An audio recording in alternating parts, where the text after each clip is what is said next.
Hello and welcome to Lesson 5 of the Creative Online School's Mastering Adobe Lightroom course. In the last tutorial, I taught you how to correct your white balance in Lightroom. In this lesson, I will teach you about the HSL Color Black and White tool, and I'll talk about the split toning tool as well. This tutorial is brought to you by Creative Online School. Good news! You already know a lot about correcting the color of your images because you've already learned about white balance correction. But sometimes changing the white balance of a photo isn't enough to make the colors of your image look right. Maybe you want to make certain colors stand out from others, or maybe you want to make your colors look more surreal. If that's the case, head down to the HSL Color Black and White tool. HSL stands for Hue, Saturation, and Luminance. Those are the settings you'll be changing using this tool. The beauty of the HSL function is that it enables you to control the hue, saturation, and brightness of specific colors. This tool is also a great one to use for making your black and white images more dynamic, but in this tutorial, we're going to focus on working with color photography. First, let's look at the hue sliders. There are 8 of them. These tools replace specific colors, such as green, with adjacent colors in the spectrum, such as yellow and blue. Using this setting, you can tweak the color of the sky or the grass or whatever to make it either more accurate or more ethereal. Using the saturation tool, you can increase or decrease the intensity of a specific color.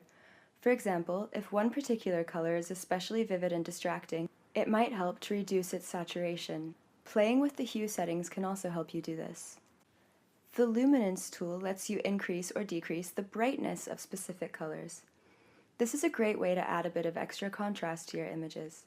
If you prefer, you can also view the hue, saturation, and luminance slides in one pane by selecting the All tab.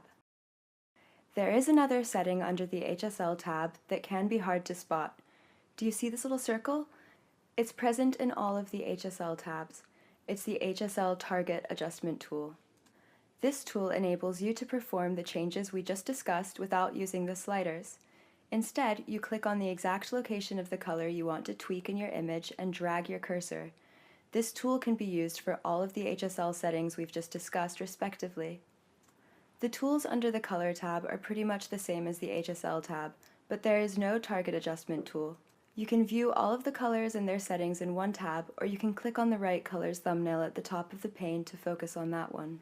Now that we've gone over all of the HSL tools, let's talk about split toning for a bit. These settings are in the pane below the HSL pane. This tool allows you to change the colors of the shadows and highlights of an image.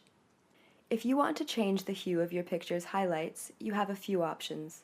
The best way to start is by moving the saturation slider so you can get a better view of the colors you're working with. If you want to change the hues of your shadows, you can either move the slider until you find the right one, or you can click on the thumbnail here and choose a specific color from the spectrum. Then you can balance the two colors using the Balance slider.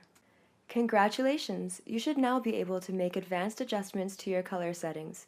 If you have any questions, please leave a comment and we will get back to you as soon as we can. In the next tutorial, I will teach you about the Lens Corrections tool. You'll learn a little bit more about color corrections, and you'll also learn about fixing basic lens distortion issues. This course is brought to you by Creative Online School.